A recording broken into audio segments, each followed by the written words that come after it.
जय महाराष्ट्र, स्वागत आहे तुमचं आपल्या लोकप्रिय YouTube चॅनलवरती। मित्रांनो, 20व्या हप्त्यासंदर्भात संपूर्ण माहिती आपण जाणून घेणार आहोत। पीएम किसान योजनेच्या माध्यमातून आतापर्यंत 19वा हप्ता देण्यात आलेला आहे आणि 20वा हप्ता थेट शेतकऱ्यांच्या बँक खात्यामध्ये आता जमा करण्यात येणार आहे। प्रधानमंत्री किसान महासन्मान निधी योजनेअंतर्गत भारत सरकारनं आतापर्यंत पात्र शेतकऱ्यांना खात्यामध्ये 19व्या हप्त्याची रक्कम जमा केलेली आहे आणि एकंदरीत 2000 रुपयाची जी रक्कम आहे ती देण्यात आलेली आहे। बिहारमधून एका कार्यक्रमामधून शेतकऱ्यांच्या बँक खात्यात ही जी काही रक्कम आहे ती देण्यात आलेली आहे। अखेर शेतकरी बांधवांना 20वा हप्ता आधार संलग्न बँकेमध्ये मिळणार का, संपूर्ण माहिती जाणून घेऊ।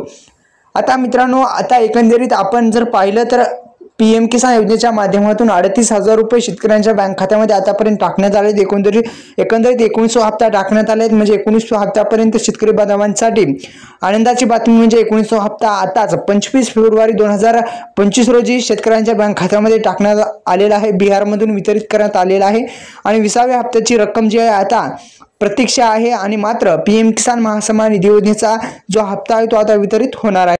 हप्त्याची रक्कम थेट शेतकरी बांधवांच्या खात्यामध्ये जमा होणार आहे। एकंदरीत मित्रांनो, पीएम किसान योजनेच्या रेकॉर्डमध्ये आधार कार्डशी संलग्न असलेले डीबीटी पर्याय सक्रिय असणं गरजेचं आहे। बँक खाता असल्याची हप्त्याची रक्कम जमा होण्यात कोणतीही अडचण येत नाही। दरम्यान मित्रांनो, महाराष्ट्रातील शेतकऱ्यांसाठी 2023-24च्या अर्थसंकल्पामध्ये नमो शेतकरी महासन्मान निधी योजनेची पण अत्यंत आनंदाची बातमी आहे। 6वा हप्ता वितरित झाला, आता 7वा हप्ता पण आता लवकरात लवकर वितरित होण्याची शक्यता वर्तवली जात आहे। पीक विमा असेल, पीक विमा पण आता भेटलेला आहे। 25% अग्रिम पीक विमा भेटलेला आहे। मित्रांनो, दुसरं म्हणजे आता ही जी रक्कम आहे ती थेट डीबीटी मार्फत आधार संलग्न बँकेमध्ये सक्रिय असणाऱ्या बँकेमध्ये जात आहे। त्यामुळे आधार कार्डला बँक लिंक पण असणं गरजेचं आहे। पुन्हा एकदा विनंती आहे, आपल्या लोकप्रिय YouTube चॅनलला सबस्क्राइब करा, बेल आयकॉनला ऑल प्रेस करा।